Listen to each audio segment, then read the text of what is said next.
that our family was getting ready to sit around the kitchen table for our traditional Christmas Eve meal. And I would love to tell you, friends, that it was a soft, tender moment with candlelight and a gentle prayer and some quiet laughter, but it was perhaps anything but. This family moment that should have looked like a postcard was still tender, but in all the wrong ways. My dad had come home late from work after we had spent a day getting ready for Christmas Eve. At least my mom had. Earlier in the day, she had come to us and she said, "Kids, there's a lot to do, and so I need your help today." And in the brilliance of my 16-year-old mind, I said to her, "Mom, I've had a really busy season this year, and I'm just going to need a few moments to relax." At various points through the day, she would come and ask for my help, and I just said to her, "Mom, I just need a few minutes. I'll do it later." And what started as minutes turned into hours as I watched mindless TV, and I put off the things that needed to be done. When it came close to dinner time, my mom came for one last time, and she said, "If you want something nice to wear tonight, you're going to have to put it into the washing machine." And with that, I took the opportunity to finish my show and then slowly make my way into the basement to put the Christmas sweater that I'd selected weeks before that was going to be important for me to wear, at least I thought so, into the washing machine. At this point, we literally had minutes until we would eat dinner and then leave to go to church. And so with my Christmas sweater in the washing machine, I went upstairs, and there was my mom frantically working in the kitchen, trying to create that perfect postcard moment so our family could have a special Christmas together. As I came into the kitchen, my mom was muttering under her breath, "Where's your father? He's not even home yet." He'd been downtown Calgary buying Christmas gifts and scrambling to get home in the rush hour traffic and get back so that we could have dinner and then go to church together. My sister was in the kitchen sitting at the table, and there she was asking my mom all of the questions that teenage kids ask. "Mom, have you seen my shoes? Mom, can you help me with my hair? Where did you put my brush? Where's my Christmas dress?" As she was saying these things, my mom opened the oven, and there inside was our traditional Christmas Eve dinner, the one that we've had every year for 40-something years now. A traditional Quebec meat pie called tourtière. The mistake she made when she put it in was that she turned up the temperature too high on the oven. And so when she opened the door, there in front of her was a singed pie crust and a dried out pie. She pulled it out and threw it on top of the stove. And that was the moment when my sister started to tell us these stories about how her week had gone. And like a typical teenage girl, she was telling us in intricate detail everything that had happened. Tammy had said this, and then Keone had gone on to say that. Erica came over, and we were talking, and as she was sharing her stories about Erica, she ended and she said, and I replied to her, "No way." And that's when my dad pulled up into the driveway. When the garage door came down, he rushed inside, and his arms were piled up with Christmas bags and Christmas gifts. And when he came into the house, he was rushing. He said, "Look the other way, you can't see this." And he quickly threw them into the bedroom and came back, and we sat down at the table together. When my mom cut into the pie, it was like a scene of Chevy Chase's Christmas Vacation when she cut the turkey. As my dad said the prayer, Christy started into her stories again, and I couldn't take it any longer. With my head in my hands, I looked up at her and I said, "No way." And that's when it hit the fan. We literally had like 10 minutes to eat dinner and get off to church. And so, as we were in the midst of this very tense and intense moment, the arguments started to happen. We never yelled at each other, but things were incredibly tense. And as we were incredibly tense in this moment, you could feel the tension in your throat, like any one of us could have burst into tears at any moment. And that's when I remembered that my sweater was still in the washing machine, and I needed to get it into the dryer. The wisdom of the 16-year-old boy who had the world figured out didn't realize that it takes more than 5 minutes to dry a wool sweater. And so when I threw it into the dryer and I ran upstairs to put the rest of my outfit on, the family headed out the door and made it to the car. When I came up the stairs, I held the sweater. The dryer had started just long enough to spin some of the water out, but not long enough for the dryer to warm up.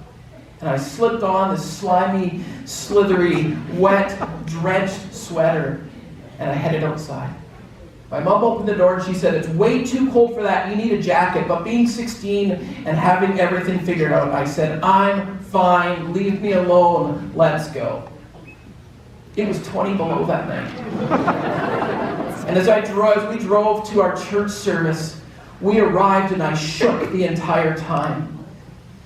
When we got into the church, things were just starting to happen. And so we sat down and my parents moved to the inside of the section where we were going to sit. But I, still annoyed with the world, sat on the outside and crossed my arms and just looked back.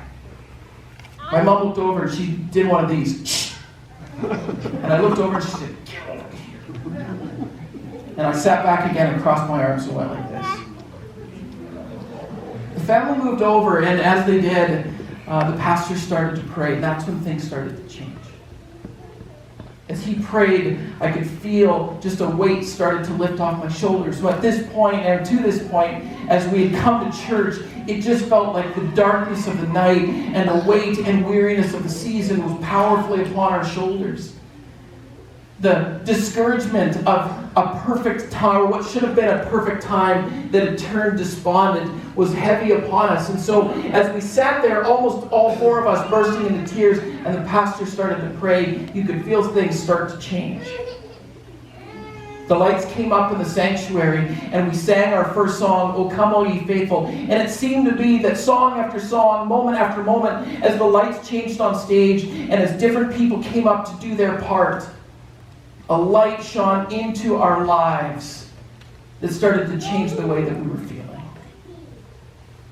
When they came up to read the Advent readings, a family that we knew well started to share, and they started to gather around the Advent wreath. And much like tonight, as we heard the story of Jesus, it moved us.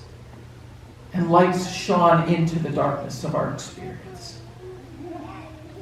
As the pastor stepped onto the stage and shared his message, and while I don't remember exactly what it was, it felt like in a room that probably sat something similar to this, 400 and something people. We were the only 4 people there. And the Lord spoke to us that night about the light of love and hope and joy and peace that we long for in this season. When he came to the end of his message, he prayed, and then as a final song, we lit candles like we just did, and we sang the words to Silent Night. And as we did, tears streamed down our face, as we had experienced in a fresh way what it meant to know the dawn of redeeming grace. That night, they weren't just words on an overhead projector. This was real life transformation that we had experienced and that we needed. We experienced the light of Jesus in a way that was real, and from that point forward, it changed the way that we experienced him in that season, because he became the center of what we were doing. He became the center of our affections. He became the center of our worship. And it changed the way that we shared Christmas together that year. Friends, Christmas has always been about light. In fact, in the early church fathers used light as a symbol that would point us to, that would point the world in the season toward the Christ child, and in doing so, seed us with hope and love and joy and peace, the Advent symbols of this season. And in Scripture, too, we see that God uses light to bring revelation to his people, and that in doing so, he would send the ultimate light, Jesus Christ, to come into our lives, to transform our hearts and our lives and our way of living, bringing us with him a salvation plan into this world that would forever change history.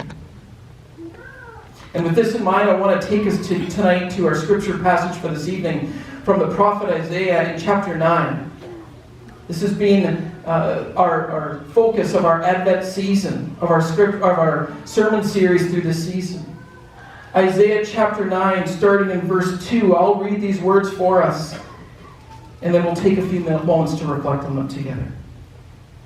Isaiah chapter 9, starting in verse 2, it says this: "The people walking in darkness have seen a great light.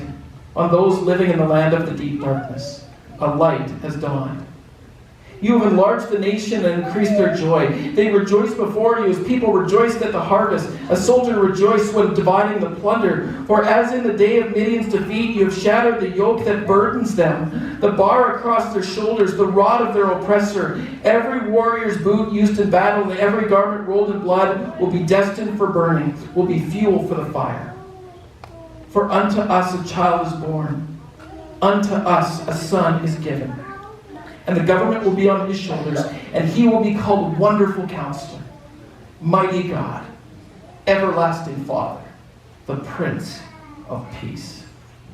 Of the increase of his government and peace there will be no end. He will reign on David's throne and over his kingdom, establishing and upholding it with justice and righteousness. From that time on and forever, the zeal of the Lord Almighty will accomplish this. From the beginning of creation until now, God has used light to bring revelation to his people.